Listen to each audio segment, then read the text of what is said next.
qanchalik sizga rahmat va bu farishtalarning chiqib ketishligi sizga qanday oqibatlarni olib keladi. Xulosasi, it boqqan odamning uyida farishta bo'lmaydi. Suratlarning bo'lishligi.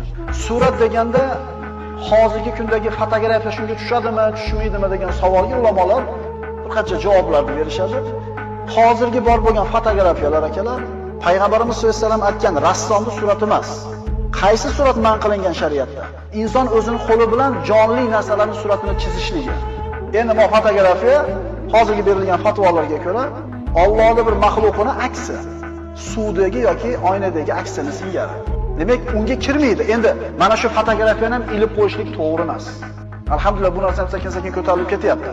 Otasiga bo'lgan hurmat, o'tib ketgan onasiga bo'lgan hurmat u suratni ilib qo'yishlik bilan bo'lsa, u hurmat nihoyatda arzon ekan. Chunki hurmat 5 mahal namoz o'qib, orqasidan haqqiga duo xayr qilishlik bilan bo'ladi. Xayr ehson qilib,